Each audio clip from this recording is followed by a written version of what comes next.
Donc mon travail d'écriture s'étale sur une période qui compte désormais près de plus de 20 ans. Mes premiers ouvrages sont parus en 1997 aux éditions de Bellefontaine. Un volume sur la Lectio Divina, donc sur la lecture de la Bible, monastique, mais aussi ouverte à tout chrétien, à tout baptisé, quand la parole prend feu. Et un autre sur la prière, l'oraison, la prière silencieuse, qui s'appelle « Pour toi quand tu pries », qui est un commentaire de Matthieu 6,6. « Pour toi quand tu pries, rentre dans la chambre, ferme la porte et prie ton Père dans le secret. » Voilà.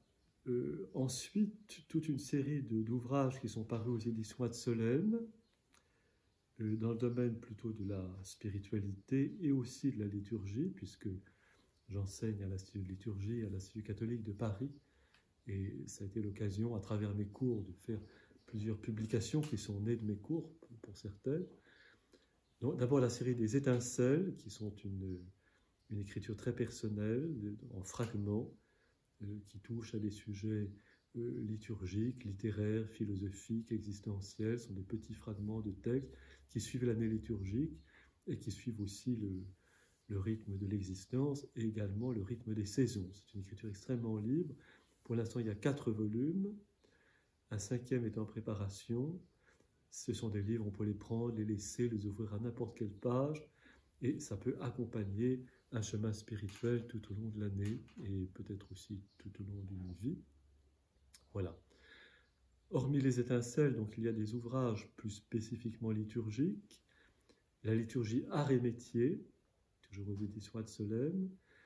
La parole en son royaume, ces 2 ouvrages sont nés de cours donc à l'Institut supérieur de liturgie à Paris, à l'Institut catholique. Et puis d'autres petits volumes plus réduits, des petits essais.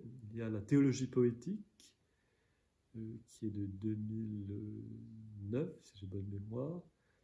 Teijitur, une réflexion sur l'usage des 2 missels, ou plutôt des 2 formes de la liturgie latine, donc le missel dit de Saint-Pie V, qui est le missel issu de la réforme liturgique.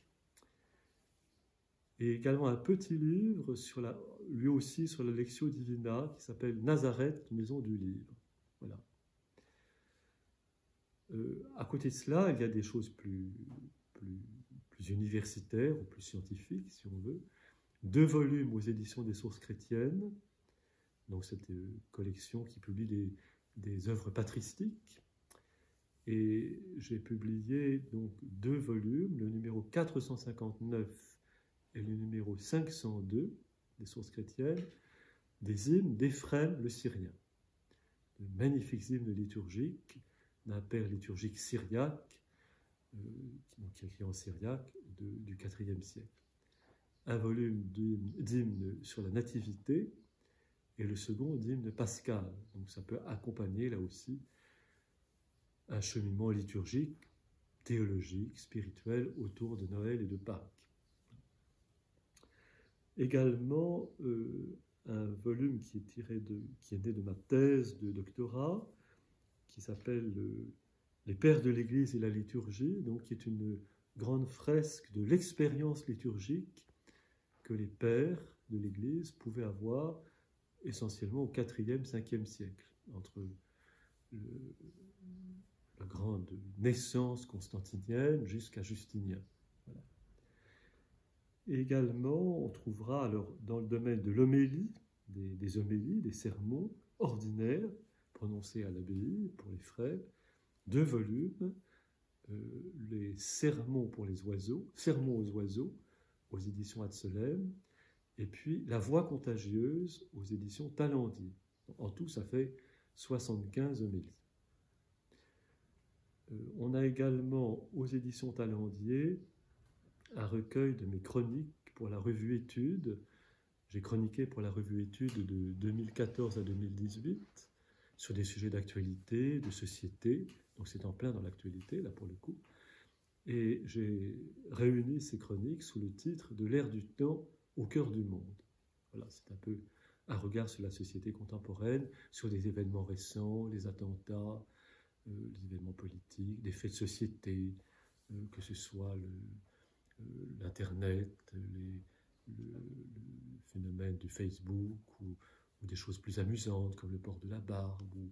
Voilà, ce sont des choses très très diverses sur la société contemporaine. Et peut-être le plus, je ne dis pas le plus important, mais peut-être le plus abordable et aussi celui qui va peut-être le plus loin, qui est le Cantique de l'Infinistère, donc aux éditions Artege des DB, qui vient d'être republié en livre de poche aux mêmes éditions, et qui est bien plus qu'un récit de randonnée à travers l'Auvergne, qui est aussi, au fond, un cheminement spirituel et une exaltation de la vie paysanne et de la création, peut-être qui peut être lu dans le sillage de l'encyclique Laudato Si du pape François, et qui est un hommage voilà, à la création et à l'humanité aussi paysanne. Voilà un petit peu l'ensemble de ce que l'on peut trouver dans ce qui fait pas mal de livres, dans différents domaines, à la fois théologiques, spiritualité, patristique, liturgie, littérature plus personnelle. Voilà.